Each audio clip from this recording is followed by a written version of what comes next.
Kyle Schwarber of the Washington Nationals recently suffered a hamstring injury when sprinting to first base. And this was a very classic sign of a hamstring injury because as soon as he stopped sprinting and was walking back to the base, we saw that he was really grabbing in pain in that hamstring area.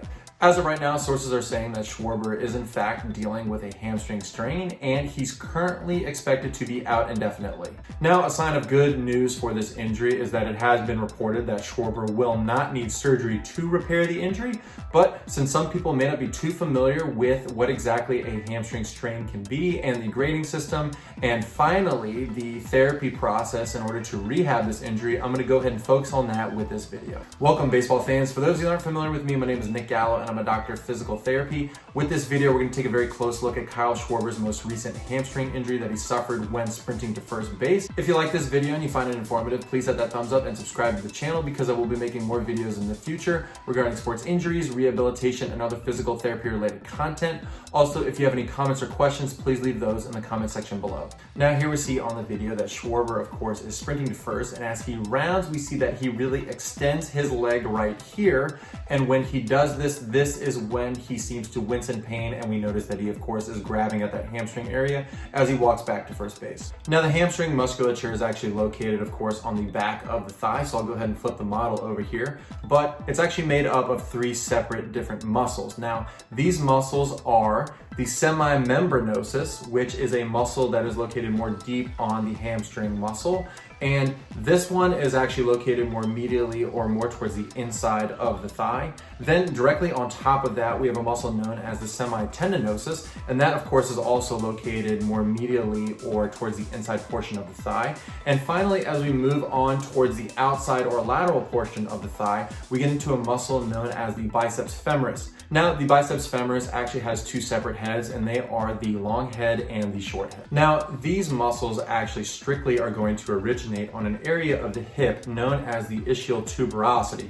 And this is a bone that we often associate with as the butt bones or the sit bones. Now, because the muscles are going to originate on the ischial tuberosity, one of the major actions of the hamstring muscles is that it's going to function a lot in hip extension or moving the thigh backwards. The hamstring muscles, of course, are also going to come on down the thigh and they're going to insert on either side of the knee and actually cross the knee joint. So because of this attachment, the hamstring muscles are going to play a major role in flexion of the knee or bending the knee. Now, because of these muscle attachments and the actions of the hamstring muscles, when a person is going into hip flexion or when a person is going to march the hip upward and they're going to straighten the knee or extend the knee, this is going to place a maximal stretch on the hamstring muscles. Now, a hamstring strain generally occurs as the result of muscle overload. And one specific way that this can happen is when a person is going to be running and they're going to maximally extend or stretch their knee.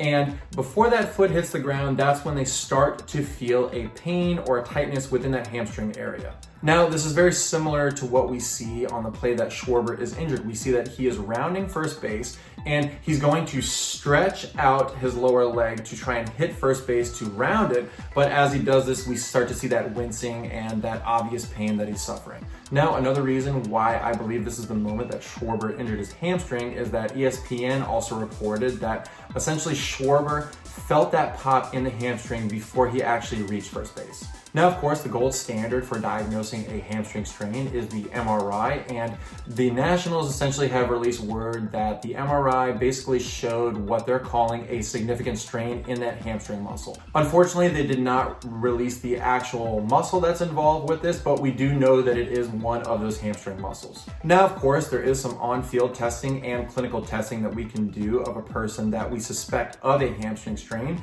And the first thing we're going to do is we're going to look at the range of motion of that person's knee. We're going to ask that person to go into flexion, and sometimes when a person does this, they're already going to feel pain in that hamstring area because this is one of the primary actions of the hamstring muscles.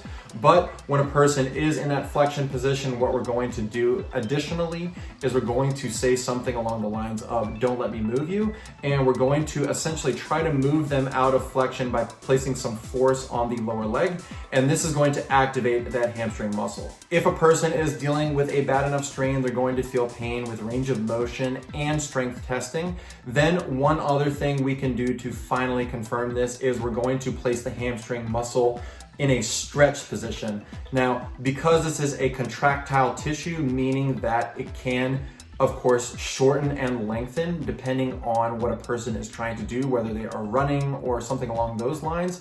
When you place the person in a stretch position, this is also going to stretch the affected part of the hamstring that is suspected of injury, and this should also produce pain. Now, there is a grading system for these hamstring strains, and they are grades 1, 2, and 3. In a grade 1 hamstring strain, essentially what's going on here is a person is going to get some stretching of the affected muscle, but there won't be any tearing. In a grade 2, essentially what's happening is a person is going to get a partial tear, but the overall muscle is going to be intact. And finally, with a grade 3, this is going to be a full rupture of the affected muscle. We have not heard any specific word on what specific type of grade of a hamstring strain that Schwarber is dealing with, but sources have of course reported once again that it's not significant enough for him to need surgery, but they're still classifying it as a significant strain. So this leads me to believe that he's dealing with something along the lines of a grade 2 hamstring strain, because they're saying it's significant, he doesn't need surgery, and he's also reporting that he felt a pop in the affected area. Now, when we get somebody acutely in physical therapy right after the injury, essentially what we're going to do is we're going to do a lot of conservative treatment, and this of course is going to follow that acronym RICE. R for rest, I for ice, C for compression, and E for elevation. And we're doing this as a means to essentially try and reduce the amount of inflammation and swelling that a person is getting in that area. Now, when a person is fully out of that inflammatory phase, generally speaking, this takes anywhere between 7 to about 10 days, depending on the case. But when a person is out of this phase, what we're going to do is we're going to work in some gentle range of motion exercises and gentle stretching to the affected area, because we want to try and restore the exact amount of range of motion that the person had before the injury. After this, when a person has started to report a decrease in pain and we're noticing, of course, some healing to the area, we're going to start to add in some strengthening exercises, but this is going to be done on a case-by-case basis, depending how the person is feeling. Now let's go ahead and talk about timeline to recovery, because I know a lot of people are going to wonder about the exact time frame. When a person is dealing with a grade 1 hamstring strain, generally this can take anywhere from a few days up to about that 3-week time frame. In a grade 2, this is going to take greater than that 3-week time frame, up to about 8 weeks. And finally, when a person is dealing with a grade 3, because this will usually require surgery, this is going to take greater than 8 weeks up to several months, and they can miss a significant amount of time. But once again, good news in Schwarber's case, it doesn't look like he's going to need a procedure at this time. So I think as of right now, he's going to be in that time frame for that grade 2 hamstring strain of about that 3+ weeks to about 8 weeks, but it's going to be really important that we just monitor his case moving forward, because this can also vary on a case-by-case basis. If I happen to hear any updates regarding Kyle Schwarber's case, I'll be sure to update everybody in the comment section. Also, if you happen to hear any information, please feel free to update everybody as well. And that's it as of right now regarding Kyle Schwarber's most recent right hamstring strain. And I really hope this is not the worst case scenario for him, because I know that he was just selected to his first All-Star game. So I'm really rooting for this guy, and I really am pulling for him moving forward. Once again, if you like today's content, please subscribe to the channel, because I will be making more videos in the future. Thanks for tuning in, and I'll see you next time.